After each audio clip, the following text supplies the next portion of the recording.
Tariff delays send oil prices higher. Well, expectations that US plans for global reciprocal tariffs would not come into effect until April has given hope a trade war could be avoided. After 3 straight weeks of losses, both Brent and WTI are heading for a gain of around 1% this week. Homayoun Falakshahi is senior oil analyst at Kpler.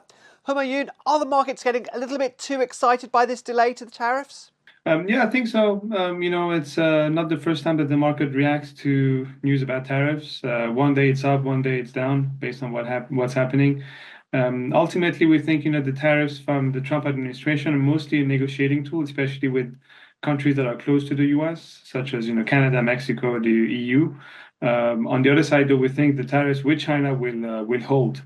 Coming back to prices, I think we're still trading around in a narrow range, and probably we're at the lower end of the range. So it makes sense that prices slightly react to the upside, and we could expect a bit more of that in the coming week. Now, President Trump has shown his intentions on tariffs when it comes to Canada and Mexico, but there are other sources of oil the US can rely on. Yeah, indeed. I mean, it's an issue for the US because Canada and Mexico produce and send to the US the same type of oil. Really, it's really heavy, sour type of crude. And there's not too many sources of that type of crude out there remaining. You have the other big one is actually Venezuela, which still ships about 220, 250,000 barrels per day of crude to the US Gulf Coast.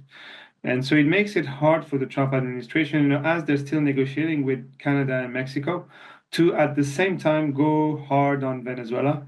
So we have mixed signals when it comes to what the Trump administration is going to be, its stance, on Venezuela. But all these points that, at least in the short term, it makes sense for the Trump administration not to go hard on Venezuela because the sourcing of heavy sour crude otherwise could become complicated, especially for the US Gulf Coast refiners. Now, what about a potential peace deal between Russia and Ukraine? Surely that will keep prices in check. Absolutely. Obviously the direct impact is a lowering of the geopolitical risk premium on prices. But at the same time, we don't think it's going to be impacting the physical markets whatsoever. We don't think the EU would be ready to go back into buying Russian crude in the short to medium term. And Russian crude production and exports haven't really been impacted in the end by the whole conflict with Ukraine. We've actually seen higher production and higher exports. So when it comes to the physical impact, the impact is going to be very minimal. But you're right, the sentiment is still going to be weighing on prices, and we should still expect at least I would say a $2-3 per barrel, discount to prices because of that lower risk premium. Now, this week we also saw the IEA put out their oil market report, and it believes that Asia will drive 2025 oil demand. Do you agree? Yeah, absolutely. Despite the fact that our growth number, our estimate is much lower than what the IEA has. For instance, we have crude intake growth this year at about almost even I think under 400,000 barrels per day year on year, so very low. But on the products demand side, it's around 750. And you're right, most of that is coming from Asia overwhelmingly. We have China very weak in terms of crude demand because of overcapacity in the refining sector there. So it's growing at less than 100,000 barrels per day this year.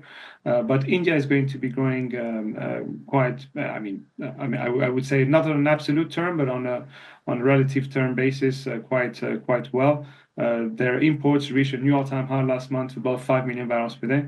And the refinery runs are now at 5.5 million barrels per day. But you're right, and when it comes to products demand, it's mainly overwhelmingly coming from Asia. That was Homayoun Falakshahi from Kpler. And don't forget, you can get more videos on Reuters.com.